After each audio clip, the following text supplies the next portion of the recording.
जीवन में जब भी हमारे समक्ष संकट आता है तो हमारे पास दो मार्ग होते हैं। पहला मार्ग भयभीत हो जाना, दूसरा मार्ग साहस के साथ उसका सामना करना। दोनों का मंतव्य एक ही है, लक्ष्य एक ही है, आत्म सुरक्षा, जीवन रक्षा। किंतु भय को दुर्बल माना जाता है और साहस को आपका बल माना जाता है। कारण यह है कि भय ये केवल एक प्रतिक्रिया है, वही साहस ये एक निश्चय, एक प्रतिबद्धता। और साहस के साथ यदि संकट का सामना आप करोगे तो हो सकता है उस संकट का सदा सदा के लिए आप दमन कर दो। क्योंकि संकट जब आता है सर्वप्रथम हमारा द्वंद्व होता है यहाँ मन। उस संकट का सामना हम यहाँ करते हैं। यदि इस हृदय को, इस मन को साहसी आप बना दो तो इसमें कभी भय नहीं आएगा और उस संकट का सामना करना सरल होगा, विजय प्राप्त करना सरल होगा। इसलिए निश्चित रूप से साहस अधिक श्रेष्ठ है।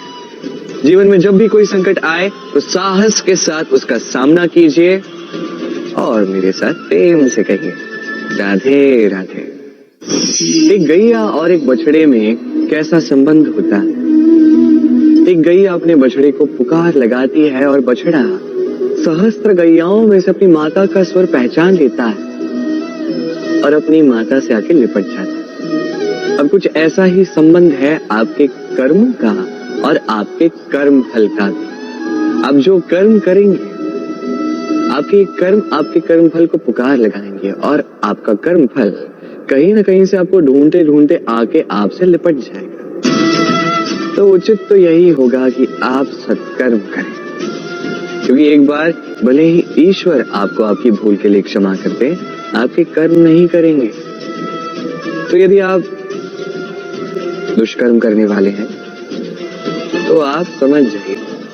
अब यदि आप शुभ कर्म करने वाले हैं तो आप समझ जाइए, जो आपका कर्म होगा आपका फल आपके पास अवश्य आएगा। आज नहीं तो कल, कल नहीं तो कुछ और समय में, किंतु आएगा अवश्य। आइए मेरे साथ प्रेम से कहिए राधे राधे। हम सभी कभी ना कभी जीवन में ईश्वर से कुछ ना कुछ मांगते हैं और ईश्वर जब हमारी मनोकामना पूर्ण करते हैं हम बड़े प्रसन्न हो जाते हैं।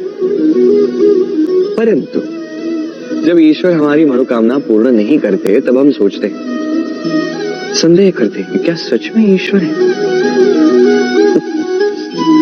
आपको एक बात बता दूं, यदि आपने ईश्वर के समक्ष अपनी इच्छा रखी, अपनी मनोकामना रखी और ईश्वर ने वो पूर्ण कर दी, इसका अर्थ ये है कि ईश्वर जानते हैं कि आपको इसकी आवश्यकता है।